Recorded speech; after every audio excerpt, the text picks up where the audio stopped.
So, alright, mga higala, isang maulan na gabi ng Huwebes.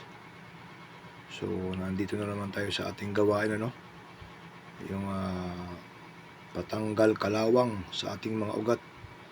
So, advice lang sa mga bata, lalong-lalo na yung iba, wag gagayahin ito sa bahay dahil lalong-lalo na ito, na makikita natin talagang totoong itak, ginagamit ko rito para magkaroon ng bigat yung pulso natin.